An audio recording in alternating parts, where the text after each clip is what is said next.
All right, we're back. Welcome. Welcome to still Saturday morning. I know I'm very late getting this podcast out. I did hopefully enjoyed the podcast for Monday. I think I had it scheduled to appear on Monday, get published, and that was the Cat in the House podcast. So hopefully that was pretty good for you. But anyway, welcome. Welcome to the Colonel and Kid podcast. Greg Heitmann here. I am the kid. The Colonel is here in spirit. So the nexus of the podcast is based on my relationship with my grandfather, Colonel Edwin P. Hagen Jr. It's based on the memoir that I wrote. So I'm trying to go through that and build. That's the spine of the podcast. So I build out from there what other topics I want to talk about. But I'm back. Seems like I've been gone for a long time. I haven't done a podcast, but back from elk hunting. Totally successful elk hunt, just perfect, beautiful, except we didn't get an elk. There was so many people out there. I don't know. I've never seen as many people in the area we hunt. And I think I guess there was a deer hunt going on at the same time. And there was people camped in our usual spots. We had to find a different camping spot, but there was like 4 campers in the one area where we usually go. And then another 3 in an area right near there. So it was a bad start to the hunt to begin with, but the weather was nice, and I never personally saw an elk visually. Did come across them, scare them crashing through the trees, but it's still fun to be out there. It's beautiful country, and it's just so exciting just to be around them and get a chance. Never harvested, but that's fine. And that was for Angela's elk hunt, and so she had I think I had a good time too, getting out there and again my guiding skills. I've tried to guide. I don't know how many times I've tried to guide people on elk hunts, probably like 4 or 5 or 6, and I've gotten elk myself before, but I just cannot help. I cannot guide people to get elk. It's a weakness, I guess, for me. But anyway, looking forward to next year and maybe drawing some more tags and have another chance at elk. So anyway, back to my notes here. Got my notes. And again, the Colonel and the Kid podcast. This happens to be what I'm calling episode 9. And I did have that one off with Catalina talking about her trip to Nashville. So I think that's kind of screw up my count technically what number of podcasts this is, but I'm going to continue to say this is episode 9, and it's also chapter 9 of the memoir.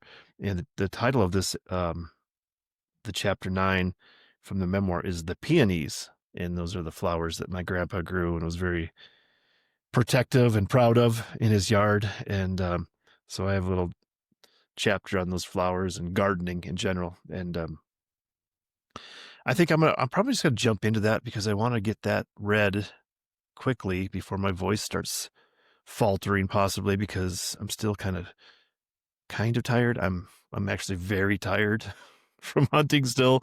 I haven't caught up on my sleep. It's been rough getting old and struggling to hunt in the mountains and those steep slopes. They get steeper every year.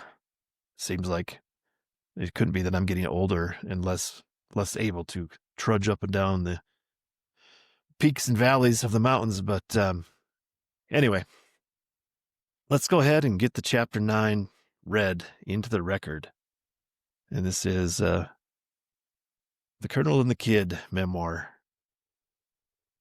Chapter 9, The Peonies. And per usual, start with a quote.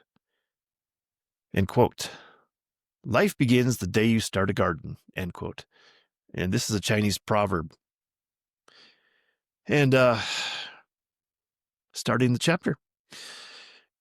As I struggle to get past my infantile giggling over the most humorous word, peonies, I will strive to describe the beautiful blossoms these plants provided. What would one call them? Shrubs? Bushes? that's what I'm going to go with for my story. I'm not sure if Grandpa's peony shrubs traveled in the move from Siston address to the country house, but I do know that my parents ended up with the progeny of these peonies at their home in Groton, South Dakota. And I have some starting photos of the peonies. I'll just read the caption and describe the photos a little more here. Photos circa 1970 of peonies at Grandma and Grandpa's house at 505 Spruce Street East in Siston, South Dakota. If I do a volume 2 of this memoir, I think I'll have a chapter titled 505 Spruce Street. I have a lot of memories of that house in town, and relatively speaking, a lot of photos to reinforce those memories. So these photos are along the driveway of the detached garage at my grandma and grandpa's house in town in Siston. And these peonies are in full bloom along the edge of the driveway, and they're red and white, just beautiful, bright red and brilliant white contrast to their green, the greenery of their leaves. And it's just, it's amazing to me that how nice of flowers they were. And I know that I don't know, I'm not going to swear to it, but I'm pretty sure that they took some of those plants and they replanted them at their country house just outside of town, west of Siston there, and grew them. But they're just, it looks fake, these photos that I'm looking at here. You know, I'll post them in the video podcast on YouTube, put them on there as far as that goes, so those people that are just listening don't get those beautiful rich colors. And these photos are ancient. I mean, these photos are from late 60s, early 70s, and they're still show brilliant colors. I mean, kudos to the film and the photography from that time, but pretty amazing colors. And then I have another photo, and this photo is from the south side of my mom and dad's house in Groton, South Dakota. And the caption reads, "Photo of peonies in Groton on the south side of my parents' house in the summer of the year 2000. And they're red and they look like pink peonies there. So I'm not exactly sure what the status of that, how that became. But maybe these are the progeny of the red and white cross, and they ended up being pink when they were transplanted from the country house from my grandparents in Siston down to Groton. And pretty good. They're not as full as what they look like in the Siston photo from in town, but they're got just brilliant colors there too. And these were taken in the shade. The photos were taken in the shade of the big ash trees along the street there, so they're just not quite as brilliant as they probably could have been in the full sun. But anyway, back to the chapter. Grandpa loved those flowers. He was especially protective of them, and I know this because we, the grandchildren, were warned about them. Much like Grandpa's radio equipment, we were told to keep our distance to avoid any accidental contact with him. Those flowers set along the driveway of the split-level country house west of town were a beautiful, welcoming sight for summertime guests. The country house had a great design. The large driveway brought you to the garage, and that was your main entrance to the home on the ground level. However, a fieldstone wall about 3 feet high and 5 steps could take you up the sidewalk to the front deck and front door. That nice stone retaining wall was rimmed by the peony plants that headline this chapter. It was a very inviting home and property. It's hard to imagine Grandma and Grandpa picking a more appropriate property for themselves. In through the garage, you stepped into a hallway where the laundry room and upright freezer resided. A little farther in, and you had Grandpa's den on the left. Parenthetically, much more on the den later. And to the right, Grandpa's bathroom, up 6 or 7 steps. And you were on the main floor and the informal dining area, along with the kitchen. Through the kitchen, you had the formal dining room, and around the corner, you had the large living room that faced east and the country road, the county road beyond the front yard. And I add parenthetically, looking out there, great big picture window at the county road, then beyond that, down the hill to the east, down the valley towards Siston, and just the very fertile farmland of the Flat Valley. So from the living room, you could take a few steps up the staircase. You'd find the bedrooms and master bath, 3 bedrooms on the top level. It was definitely a perfect setup until you get old and the steps became a hazard. I can picture everything as plain as day, full, rich, warm memories that I cherish. But back to the Peonies. I sit here typing, slow to realize how much of a Renaissance man Grandpa was. He was a horticulturist. This is another title you could pin to his skill set. Gardening and enjoying my own yard are something I came to later in life. I think I can trace this from my family. My parents had a great yard, and both my grandfathers owned green thumbs and proudly showed their talents in the field. And then here I have a photo of my grandpa Heitmann making an appearance in the memoir. I'll read the caption and then describe the photo. Grandpa Heitmann and the flowers around his house. This photo, circa 1987, is how I imagine Grandpa Heitmann when he crosses my mind. Out in the yard, shovel in hand, just in case he encountered a snake. So the photo is from the driveway, looking towards their house. I guess that's facing east from the main street. They lived on the north side of town, off of Main Street in Britain, South Dakota. And got all these beautiful flowers blooming. It's kind of shaded, so it's not really a great picture of my grandpa. He's kind of in the shade in the house, and some of the flowers are in bright sun, so it's a little bit distorted as far as the lighting goes. But it's expanding on the grandpa with the shovel that he hated snakes, so just hated them, and he would kill them just with a shovel whenever he saw one. He just could not stand them. So it's one of the memories I have of Grandpa Heitmann. And he was a farmer. You know, he had the farm up in Lake City, and he moved into town and continued his miniature growing, his agricultural skills there in town with his flowers. And it's just, I just can't help but just smile seeing these pictures like this and sharing them. And then some more photos from, this is from my mom and dad's house, you know, and I'll read the caption. I'll read the captions and describe each photo. Mom and Dad's front flower garden in Rolla, North Dakota, circa 1977. So this is just a whole bunch of flowers in the front yard. The front of the house is between the sidewalk and the house. As you came up to the front door, there's marigolds, and I don't even know all kinds of other flowers there. Just layers of flowers coming up to the front door underneath the front window of the house. And good photos that they've retained the colors very much so. I'm kind of surprised. And then another photo. This is another example of Mom and Dad's garden. And the caption reads, Mom and Dad's backyard vegetable garden in Billings, Montana, circa 1978. And there's, I don't know, 1, 2, 3, 4, 5, 6, 7, 8 tomato plants right up against the house. It looks like they have lettuce and onions and a bunch of garden vegetables. Very large garden in Billings, Montana. So back to the chapter. I return finally to the Peonies, the headline of this chapter. The lasting image of an impressionable youth was the black ants that seemed to love the Peonies. The visual of the sleek black ants, a little larger than most of the ants in my memory. They weren't huge, but big enough to stamp themselves on my brain. They were busy ants, as ants are, always on the industrious side. As I understood later, the ants were looking for aphids. Aphids, the small sap-sucking insects, are like cows to humans when it comes to ants. Ants can milk aphids and take this product back to the colony. More memorable than the blossoms themselves, the buds, the young forming flowers of the peony, develop beautiful spheres about the size of a large shooter marble. It's that image of the ants scampering across the peony buds that's fixed in my memory. My guess now is those ants found aphids on those peonies and milked them as they built their food supplies for the winter.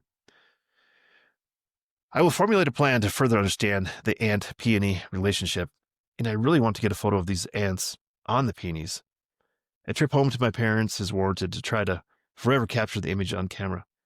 As for gardening, I make a reference and could say that it's the same for my Aunt Kathy. She has her own set of peonies handed down from Grandpa that blend into her perfectly manicured yard and garden.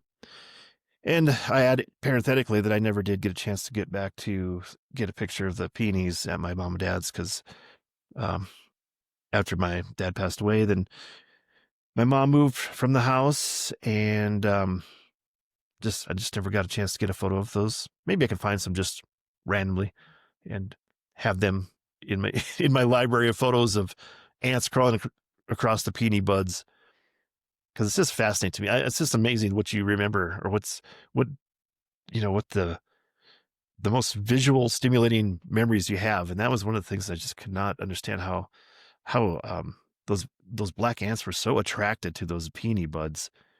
And then those peony buds and those hard spheres became those beautiful flowers. Just amazing to me. I mean, nature is just fascinating to me. So, but back to the chapter. We'll wrap it up here pretty. I think it's a pretty short chapter, as it turns out. I have a lot of photos, but not as many words as usual. There are so many life lessons here. First and foremost is the joy and relaxation that can be found in gardening. Watching the stages of plant development and the fruits of your labor are incomparable. I came to these realizations later in life, but better late than never. Grandpa's peonies are unforgettable. And then I have another photo of my grandpa, and I'll read the caption, then describe.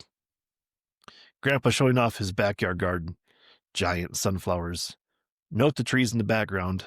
Photo circa 1992. So again, reference to the trees they planted surrounding their property.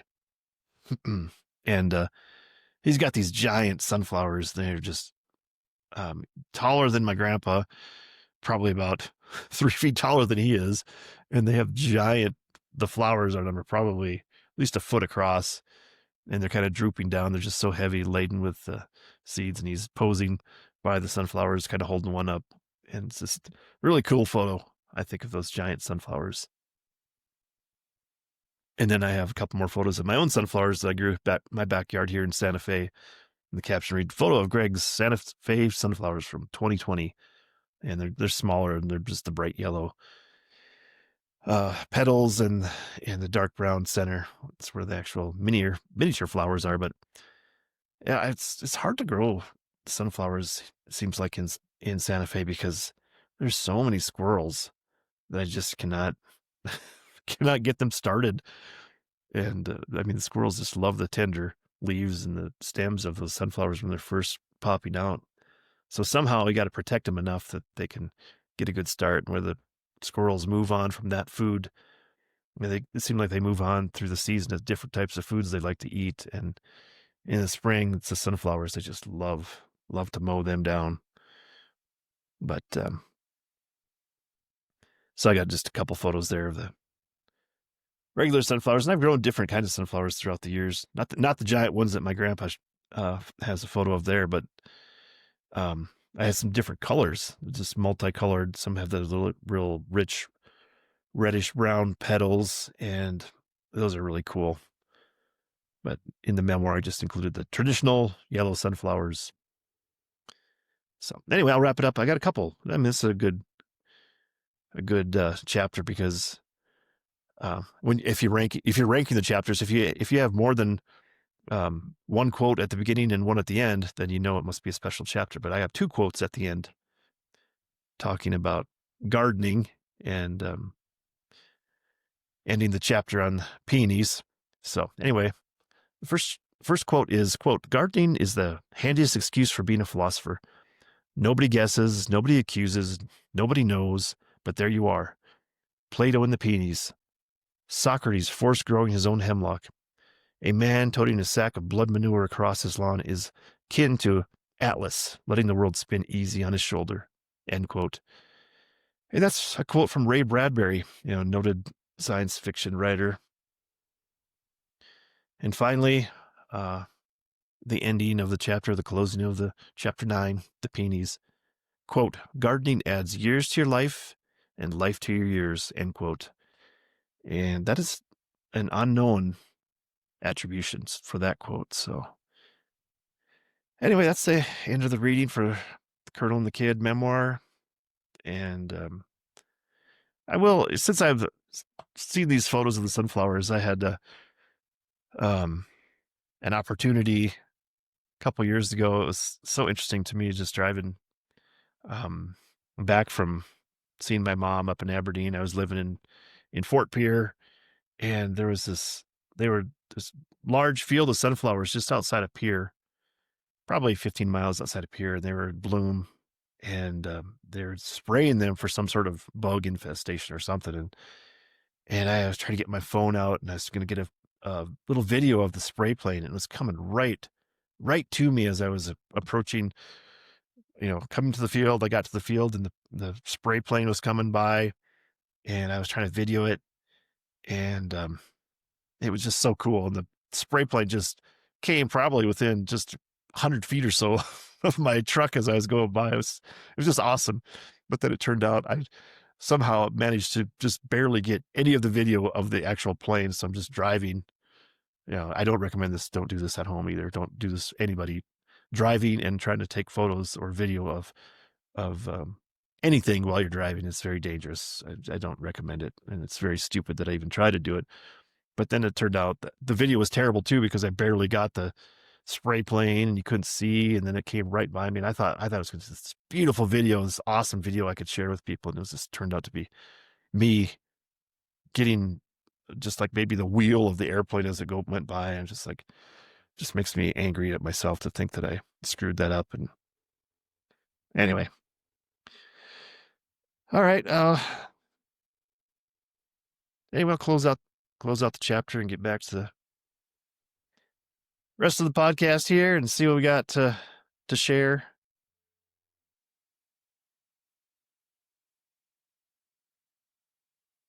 I might keep this kind of short because it's actually November 1st today, and Saturday, November 1st. Yesterday was Halloween, but we're actually going to a Halloween party tonight, so I have some stuff to get taken care of, and I still have a giant mess from just unloading the hunting stuff from the week, and just got it laying all over the house yet. So I'm trying to get that things cleaned up. But so I think I'm just going to pass on the verbal abuse or abusive language section today. I do have something that I've had planned here, but I'm going to skip that over and save it till next time. I will comment on the baseball update. The World Series is going to a Game 7 tonight. Exciting. I mean, what more could you ask for? This is it. This is the final game of the year. Dodgers and Blue Jays. Dodgers won last night in Toronto in very dramatic style. They're up 3-1 pretty much early on, and got to the ninth inning, and we were out for supper, and I got home in time to see the last inning when I was surprised turned it on, and they had it was the bottom of the ninth, and there was runners on second and third, and they brought in the proposed starter for Game 7 for the Dodgers. His name is Tyler Glasnow, and he had nobody out, guy on second and a guy on third, and they're up 3-1, and he ended up he got the first batter he faced got like a jammed and just a little pop up to the first baseman, and so that was an easy out. So there's one out, runners on second and third. I mean, the pressure must have been just unbearable, just unreal. And I'm trying to think of who it was. George Springer, who's kind of injured, but he was, I think, having a pretty good series. He got up there and hit a broken bat line drive to left field. So I think it really fooled the base runners, and I think it fooled the announcer to start with, because the announcer was like, "Oh, there's a drive to left field," and it really wasn't much of a difficult play, but the left fielder Kiki Hernandez for the Dodgers came running in, made the grab very easily and quick out of his glove and released to the second base, and he got a double play. I got the runner off second base, which was just a cardinal mistake for that runner to be doubled off on a line drive. But like I said, I think the broken bat liner just totally fooled him. So just heartbreak for Toronto to lose that game on a game-ending double play and sent it to the game 7. So it should be a good game tonight. Exciting. Anyway, nothing more exciting than game 7 in a championship series, I guess. That's it. It's all on the line, and hopefully it's good. Hopefully they'll have it on at the Halloween party we're going to tonight, so I can be checking that out. So anyway, okay, I guess this is it. We're on to the NFL update. So here we are. As usual, I'd like to talk about the NFL and talk about my picks. It's not going great, let's say. It's good. That's okay. I shouldn't say that. I feel like it's worse than it is because I lose games so early and I have this bad taste in my mouth, and then turn out to win, most of the other games, and so that my record is actually not too bad. So far through week 8, 82 and 38 on the year, 68% pick rate. And again, please don't gamble at all. Especially don't gamble on my picks like I have any sort of knowledge of what I'm doing here. But 10-3 last week. Only lost 3 games. I lost. The Dolphins beat the Falcons. Jets beat the Bengals. And who was it? The Texans beat 49ers. So that was, not a bad week. I'm not going to complain. 68% on the year. I'm just picking out right. No spread or anything like that. Just get the W's. So I'm inching back closer to 70%, which would be sort of my goal for the year. That's get 7 out of 10. That's pretty darn good. So let's go ahead and look at week 9. And 14 games this week. There's only 13 last week. So week 9, 14 games. And there's already Ravens at Dolphins on Thursday night. I know it's Saturday morning. I'm behind on stuff and apologize for that. But I did pick the Ravens at Dolphins. That wasn't a real mystery where I was going with that one. And most people, Dolphins are just, they're not good. In fact, they fired their general manager after their loss on Thursday night to the Ravens. So Dolphins are probably going to be looking at firing the coach at the end of the year. I think they said they're going to keep him till the end of the year, but Mike McDaniel, coach, and Tua Tagovailoa, I can't say his name. Tua. Let's just call him Tua, the quarterback for the Dolphins. It's just not working out. I just feel bad for them, but oh well. Let's go on to the rest of the games. It's pretty good, interesting matchups for this week. The second game that we'll look at here is Chicago at Bengals, and this one's I'm picking the Bengals, and I'm not even sure if Joe Flacco is starting for the Bengals. He apparently had a sprained throwing shoulder against the Jets in their loss last week. They put up like 38 points and still lost. But so if he plays, I think Chicago is just not good. I don't think their defense is that good. I don't think their offense is that good. The Caleb Williams at quarterback for Chicago he's still practically a rookie, and it just there's just no counting on him. So I'm going Bengals, but don't be surprised if that's a loss because if Joe Flacco can't go, then oh well. Vikings at Lions. On paper at the beginning of the season, this probably looked like a real good matchup, but the Vikings are terrible. Carson Wentz is out. They're going with their, I guess, again, I'm calling him a rookie because he only started 2 games in his life so far, now in his second season. J.J. McCarthy and the Vikings just look terrible. They just got totally demolished last week by the Chargers. And I will resist saying San Diego Chargers because they're actually in L.A. now. But the Vikings, I think they may get beat by. I really could see them lose this game by 25 points. Playing at Detroit. I think this is the Fox big game, so it's Tom Brady and what's his name? Kevin Burkhardt. I think they're the number one announcers. I believe this is the number one game for them, which is like that's that's too bad for them. I don't know. You never know. Maybe a miracle will happen and the Vikings will keep it close. That'd be nice. I mean, just nice to see some competitive games. But I'm picking Lions. I can't pick with my heart on that one. This strictly picking Lions. Panthers at Packers. Packers easily over the Panthers. Green Bay's I think they're getting a little better. They're getting a little with their wide receiving core. I think they're just getting them a little better on track, a little healthier. So and they have a pretty good running back. Their defense is not bad, so I think I'm giving Packers pretty good chance of making the playoffs and doing some damage. So I think they'll easily handle the Panthers.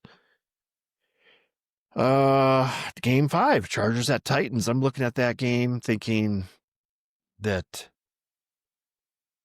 I think I've said it repeatedly that I believe that the Titans are the worst team in the league. They have won a game, and I think it was a gift given to them by the officials against Arizona earlier this year. But Chargers having to travel the Titans. Chargers had an easy game against the Vikings. I think the Chargers will I think they're just going to maul the Titans. Game 6, Falcons at Patriots. Falcons lost to Miami of all teams last week, and Michael Penix didn't start. They had Kirk Cousins starting, and I saw a headline after they got beat and Kirk Cousins started. This Falcons fans see why Vikings are glad they don't have Kirk Cousins anymore. So, I never saw any of the games because I was out elk hunting, but we'll see. We'll see if the Patriots can enjoy their success and keep winning in a game they probably should win at home against Falcons. I just, you never rule Falcons out because they have he might be the best running back in the league. Bijan Robinson for the Falcons. He's out of Texas, second year now, so he's good. So I'm picking Patriots. 49ers at Giants. Giants lost Scattaboo at running back, so they got a different running back. I think his name's Tracy coming back. I think he was injured. Now he's back. But 49ers have to travel across the country to play at Giants. I'm picking the 49ers against my better judgment probably, but the Giants, I think I think they had their little run there, and they got their rookie quarterback Jackson Dart. He's doing his best, but they've just had such a rash of injuries now. I think that they kind of fell back to earth, and I think it's going to be hard to get that momentum that they had for a couple games back. So, Colts at Steelers. This could be the game of the week. Colts best record in the league right now, playing at Steelers. Steelers paper tiger on defense. Offense is playing decent with Rodgers. They don't have the good weapons at wide receiver, so they're just not as good as they probably could be on offense if they had some better receivers, maybe. I'm going Colts, but it would not surprise me to see Steelers be able to pull this off, pull an upset, but we'll see. Broncos at Texans. Surprising the Texans won against the 49ers, but Broncos have been doing pretty good. They beat the Cowboys last week, I think it was. So let's see if they can continue to not mess with their success. I mean, sometimes you get some success and you start winning some games, then just you don't believe it yourself, I guess, and maybe fall back into some bad habits. So again, I cheer against the Broncos because of Sean Payton, the one of the worst humans in the NFL, I believe. So, and of course, I say that because of the cheating scandal that they had, the bounties they put on players when the year they won the Super Bowl to try to hurt people. And that's just evil. I think he's an evil person. And I think he's not a smart person because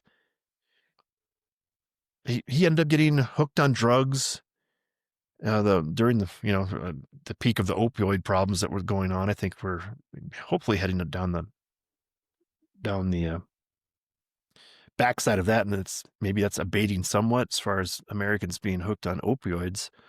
But Sean Payton has no business being in the NFL. I think he should be banned from the NFL forever, and there should be more stories about him, and he may be made an example of being a bad and evil and immoral person. So there you go. You can quote me on that. If he wants to come and plead his case to me, I'll have him on the podcast. But until then, I think he's just an evil man. So that's what I say. Jaguars at Raiders. This could be a good game. I mean, as far as talent wise, I think they probably match up. I'm picking Jaguars. Oh, to make it clear, I'm picking the Broncos over the Texans anyway. after my little tirade about Sean Payton and my dislike for him, but I am picking them to beat the Texans. And I kind of hope I'm wrong. I'm hoping the Broncos just don't win any more games in the year because they've had a good start, and it would just make my season if they just tank and then don't make the playoffs at all. But Jaguars over the Raiders. I'm going with them, even though it's going out to Vegas. We'll see what happens. I mean, that's why it's NFL is great. I mean, I could say that every game. We'll see what happens. You hear me say that? It's like a broken record. Saints at Rams. We'll see what happens. Well, I don't think there's much doubt about that game. I think the Rams will take them to the woodshed, and it'll be a non-competitive game and embarrassing for the Saints. Saints are starting some rookie quarterback they got. In the other game of the week, we have multiple games of the week. Chiefs at Bills, and this has been, I think the NFL loves to get this set up each year during the regular season between these Super Bowl contenders, Chiefs and the Bills. I'm picking Chiefs. Chiefs at the Bills. The Bills have dominated at home against the Chiefs over the past few years, but I think the Chiefs are playing way better. They're getting their offensive weapons back, although without Pacheco. But I think the Bills defense is just, it's weak. I think they got some injuries and they're getting old. So I just don't have faith in the Bills. I mean, unless it turns into just a scoring barrage that ends up being like 35-33, that could end up being maybe to the Bills' advantage. But I think the Chiefs defense and Spags, a defensive coordinator for the Chiefs, I think he's got a system in place with the talent that he has. And it's pretty efficient defense. So I'm going Chiefs. I think most of the country is going Bills in that, but not me. Game 13, Seahawks at Commanders, Sunday night game. Commanders, they've hit this Jaden Daniels at quarterback. I think he's going to play sort of the sophomore slump for their time in the spotlight. So I'm going Seahawks. I've heard it said the Seahawks have the best defense in the league. And if you want to look at the Ravens and their lack of defense and their struggles of defense, maybe you point to they're losing their defensive coordinator from last year because he became the Seahawks head coach and took his schemes and his ability, just his coaching prowess on the defensive side to Seattle, and they're looking good. And Sam Darnold, the 1-year wonder at Vikings quarterback, continues to roll in Seattle. I don't have faith in him. I think he will collapse under pressure. I think he's shown that throughout his career, and until I'm proven wrong, I would bet against him. But in the regular season game against Washington did I say Commanders? I meant to say Redskins. Sorry. The Washington Redskins, and this is Washington and Washington crime. Seattle, Washington versus Washington, D.C. So we'll see how that goes in the battle of just the worst places to live, possibly the crime-ridden and streets of just, whatever, protest and Antifa. I'm going Seattle Seahawks over Washington Redskins. Finally, we have a game on Monday night that no one could care about. We could all laugh and not pay attention and just enjoy our Monday evening watching the NFL and its struggles, because we have Cardinals at Cowboys, and I'm picking Cowboys. I don't know. Historically, it seems like the Cowboys get beat by the Cardinals routinely, but I don't think so this time. I think Cardinals starting quarterback Kyler Murray is injured again, so I think the Cowboys offense will just be able to dominate. I wouldn't be surprised to see this be a 20-point victory for the Cowboys. And you can laugh at me if I'm wrong, if the Cowboys do lose. But I don't know. NFL's just fun to watch, and I'll be staked out on the couch watching a bunch of games this weekend, watching these guys. So that's it for the NFL update. But I want to continue the sports update here, because we had the baseball and football, and now we're going to go basketball, because the big news was that the FBI arrested some NBA head coach and an NBA player that I'd actually heard of. I don't know if maybe there's other NBA people involved. They arrested these guys for conspiracy in gambling, a gambling sting, where I guess the mob was running these poker games, and these poker games were fixed with marked cards, special X-ray table, and a fixed auto dealer / shuffler that would set cards, and they were just robbing rich people blind with a fixed poker game. And part of the attraction was that what's his name? Chauncey Billups, who I think is the coach for Portland, and I can't remember the Terry Rozier. I think he played at Louisville, and he's playing for Orlando now. I don't know. Don't quote me on where they are, but these are like big names, quote unquote stars of the NBA. And both these guys have made millions and millions of dollars in salary from their playing days and from coaching. And here they are wrapped up in this just unbelievably I can't say how just stupid. How stupid are you to be involved in something like this? Are you just so stupid you aren't aware of what's going on? Or are you stupid enough to say, oh yeah, that seems like a good idea, I can make some extra money? And it's like, I mean, these guys are going to be facing some hard time in prison, I'm assuming.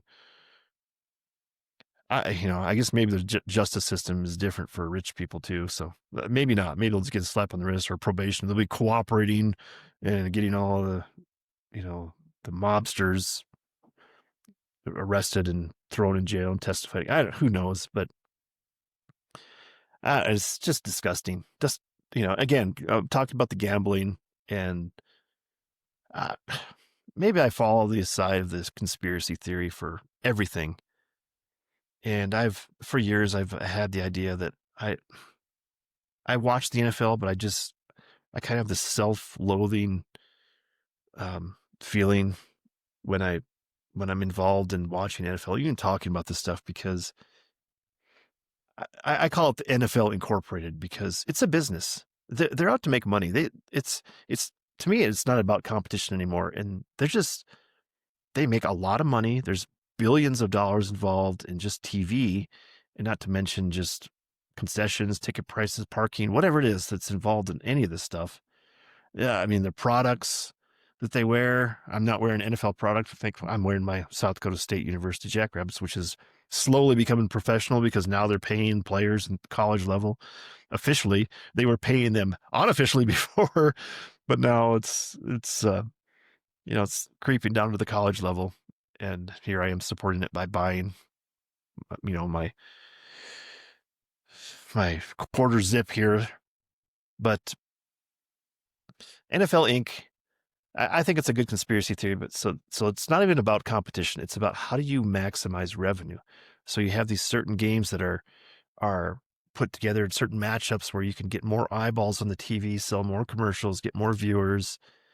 And I don't know. I guess you can't control everything, but you can control a lot of it and turn the knobs on and get the outcomes you want. So that you just can maximize revenue. And it just bugs me.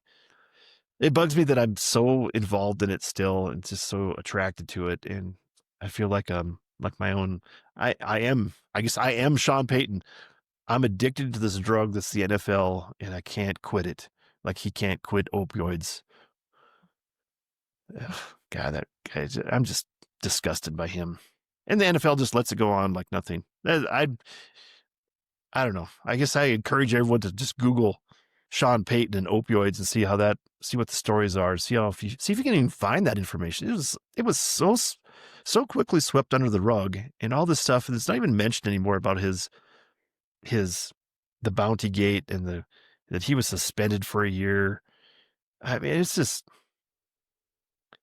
it, again, I like to say that I'm embarrassed that I'm even associated with this stuff. But here I am talking about it, and I don't know.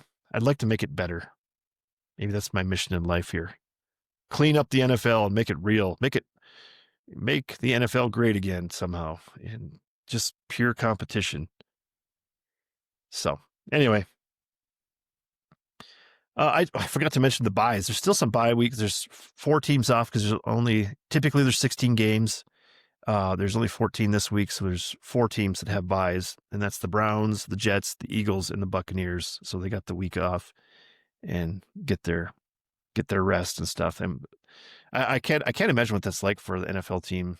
I mean, this is like almost this is the midpoint of the season, really, and so you get a whole week off to reset your mind and get your body a little more healthy than it's been after the weekly pounding of the NFL. So, I did hear something about NFL going to 18 game schedule, which is ultimately I think what they want to do.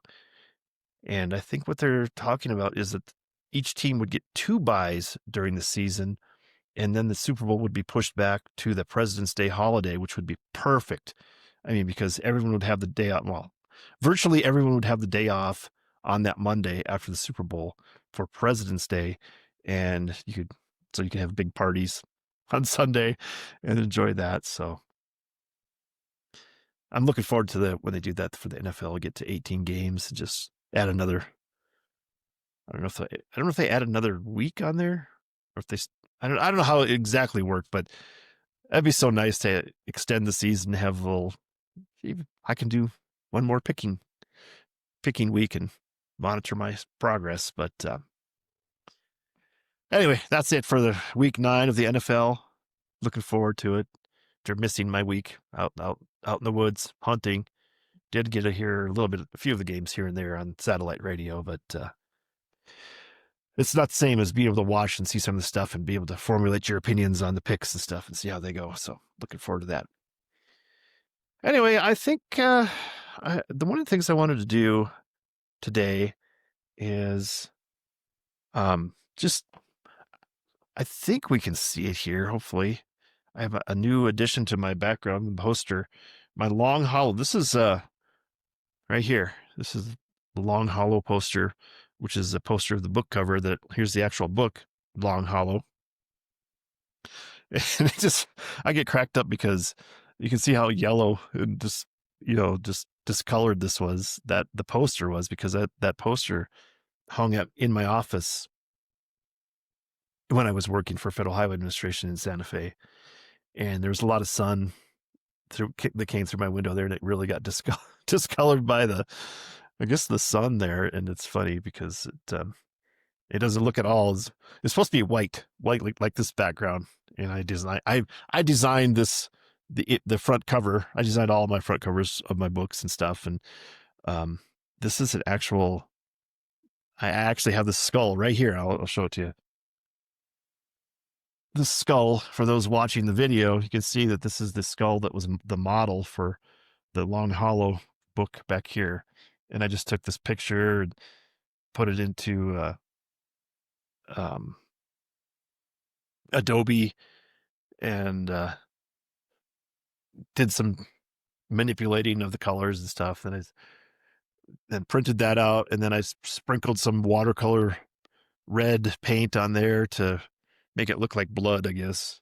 But anyway, I'll describe this. Well, I just want to comment on this. This skull got broken really badly because it had the nose piece, as you can see from the actual book where it came down here. This is like a European mount for the skull for a deer, white-tailed deer, which was a 15-point buck. It has a lot of points on it, a lot of small points. Not that great, not that big of a buck, but anyway, Long Hollow. This was the first book in the series. This is a series of books. It's going to be 7 books in total. I think I have 5 done right now. Got 2 more that are in stages of being worked. I guess number 6 is pretty much done. I just do final edit and then publish. Final book 7 is I have the screenplay written, which is the basis I do for doing the book. That's it's the outline for doing the novel itself. But it's Long Hollow, a Charlie LeBeau mystery. And Charlie LeBeau is the main character, and I'll just read the back so you can kind of maybe get an idea of what this book is about. Bureau of Indian Affairs Police Sergeant Charlie LeBeau is ready to enjoy his annual fall deer hunt near his home on the Siston-Wapton Indian Reservation. The opening day hunt abruptly ends with a phone call from his boss. There's been a brutal murder. The deer slayer has struck. A serial killer is back after a 5-year absence. So it's like a murder mystery, and all of the series, this is the first book in the series, and all the books have some sort of shenanigans, including a murder that Charlie's thrown into trying to solve. And this was inspired by Tony Hillerman, who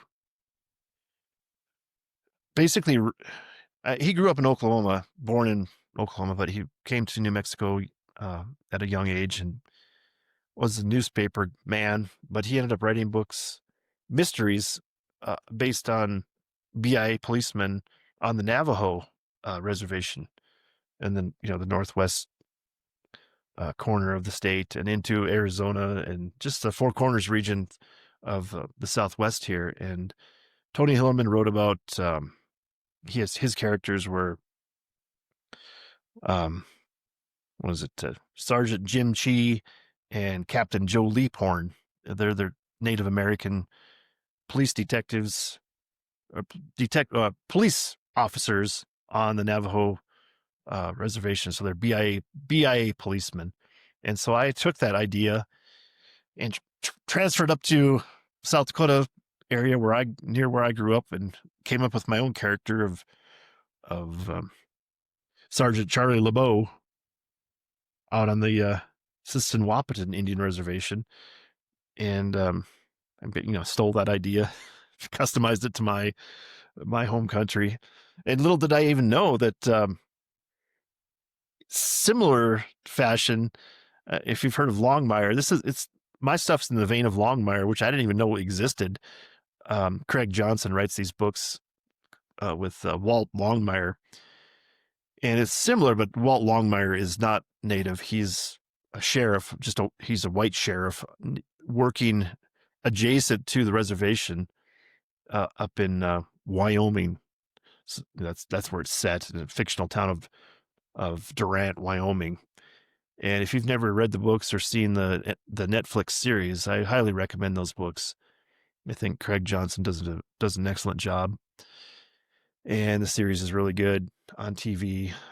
So get a chance to check those out, please do. And then my own books are in that same vein. So if you run out of those books, start with Tony Hillerman if you can, and then Tony Hillerman's daughter, Ann Hillerman, has continued some of those books. I don't know how many she's done, 6 or 7, I think. Those are okay too. I think I've read a couple of them. So there's some pop culture recommendations for you to try out. And I keep working. I keep saying that I'm going to do some TV recommendations. So I guess maybe that's one of my first ones. I guess I did the Terminal List. That's an Amazon Prime TV series. It's pretty good with Chris Pratt. So maybe this is my second one with the Longmire series on Netflix. I think it's still on Netflix, maybe on some other streaming channels, but pretty good. I enjoyed Longmire quite a bit, and I've rewatched it multiple times. It seems like I get into these little cycles where that's what I like to watch, and if I'm just bored or nothing else good on TV, I'll just go back and turn on a Longmire and just pick it up where I left off, and just enjoy watching those shows. So I see we're coming up on an hour of the podcast. I do have a couple of things I wanted to mention, but I'm going to skip them, save them for next time. I guess maybe the one thing for the music update, I wanted to do the music update because we were listening we didn't have a lot of media. There's no internet or cell phone coverage up in the forest where we were hunting.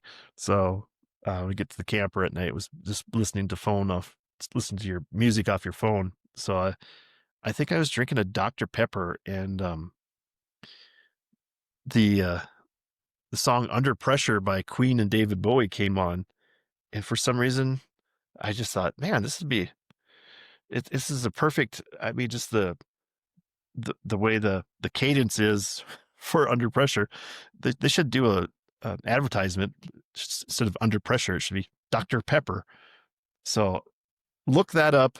Listen to Under Pressure by Queen/David Bowie performance, and then you'll see why it should be Dr. Pepper advertised instead of Under Pressure. You say Dr. Pepper.